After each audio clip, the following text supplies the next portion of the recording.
My name is Michael. My last name is Monroe. I grew up in two different kind of neighborhoods. I grew up with part of my life with my mother, and this was usually in a lower income neighborhood, like say Jane and Finch, Driftwood, where there was, dominant gangs and violence and stuff that, I didn't understand. And then, when things got rough, I went with my grandparents, which I was most of the time I was there because they came from a different part of life, older traditional Italian family, three, four course meals a day, always food on the table, never missed out on anything, always had security, support from them. And I went to school across the street from there to an elementary school up until grade 8. So most of the time I spent in my early childhood with my grandparents because I liked being there, especially with my grandmother. I mean, who doesn't love their grandmother? They always do everything for us. We were all very close. His dad didn't play a big part in his life. I mean, things happened, but he always had that missing in his life. And it didn't matter where I was, with who he was, there was always that emptiness. I was angry that my father wasn't around since I was born. I went to visit him and whatnot where he was, and then he would never come home with me, so that made me angry. I was angry that maybe other people weren't happy in my life, and I didn't necessarily talk about it. I always sort of physically displayed it or kept it to myself, and it built up. He wanted to have just a simple family. And with the way things happened with his father, he didn't have that. And there was nothing to fill it. No matter if he had his grandmother, his grandfather, my relatives, his mother, his aunt, nobody. I resented even my parents, because they weren't able to fix them.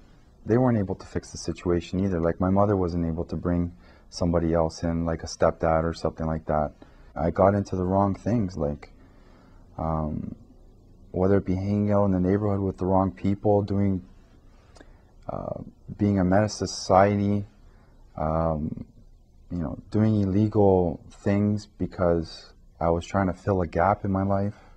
He'd go out and do drugs. And he would do drugs until he didn't have any money. And then when he didn't have money, go out and get into doing stupid things to get arrested. I was afraid that he had gone so far that he just didn't know if he was coming or going.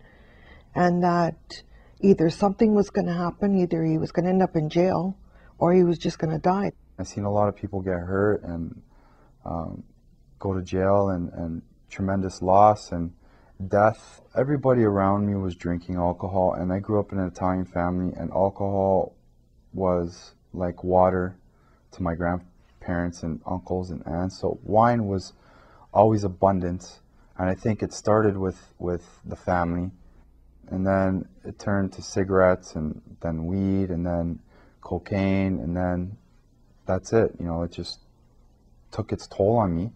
You hurt somebody or you take something that's not yours, that's not legal. And in this day and age, it's punishable by law.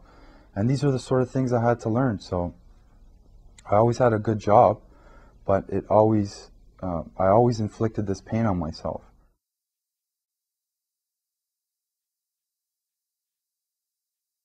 Since I was a kid, I had a huge relationship with God and with Jesus. I always was asking for help or asking for forgiveness, but I took it as a big joke too. I took religion as a huge joke. I thought going to church was a joke. I just stood there and sort of pretended sometimes.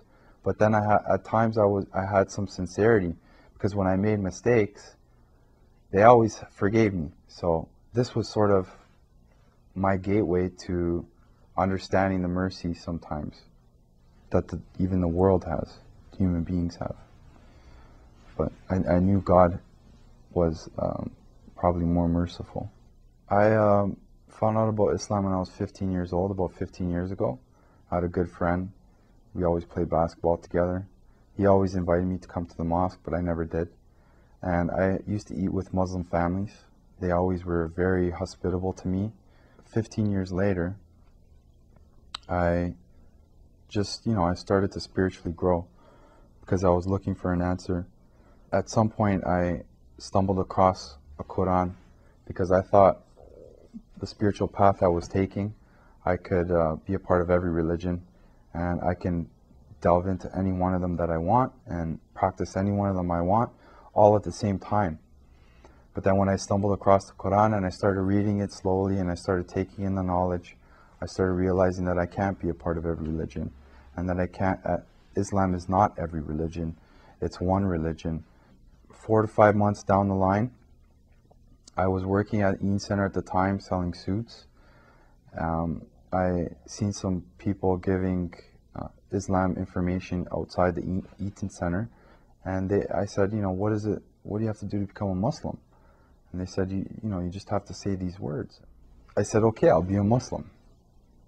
And I became a Muslim that day.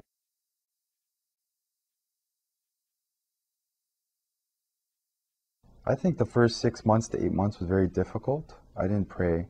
I didn't fast. I didn't eat halal meat. So I needed some sort of support. I didn't take it at first. I didn't think I needed it. I gave up on it. Because every time I called the brother, he was there for me, Muhammad Heft. But I still was taking advantage of things in life in general. And he was just another thing that I could take advantage of. But eventually, I think I started going to the mosque more and more and more. Then I started finally to pray 5 times a day, on time. That lasted a little while. Then, I started getting weak again. And, some of the old friends were still hanging around that I associated myself with for probably 10 or 15, 20 years. My mother and I, we have a great home. We had everything there, but we just weren't getting along. Maybe I wasn't being nice to her. She understood that I became a Muslim, but we never really talked about it. So we got to the point where we couldn't even live with each other at one point.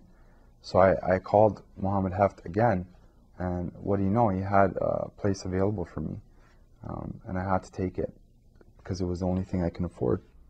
There's classes here on manners now, and since I've been taking these classes here, tremendous love has been put back into the relationship with my mother and I, which is probably the biggest success I've had since I've been here. I've got tremendous baggage out of my head and off my shoulders. He doesn't go out and drink. He doesn't go out and do the drugs. He went back to school, got his credits, started working, paying his bills, and he can listen and take in what I'm saying instead of just letting it go one ear, not the other. He's actually making a change for himself. This has helped me tremendously, just by being nice to my mother. Things have changed. I'm proud of my son. Well, I love him very much too. الله يا ربي يا الله الله يا ربي يا الله لا إله إلا الله لا إله إلا الله لا إله إلا الله محمد رسول الله محمد رسول الله لا إله إلا الله لا إله إلا الله لا إله إلا الله محمد رسول الله محمد رسول الله.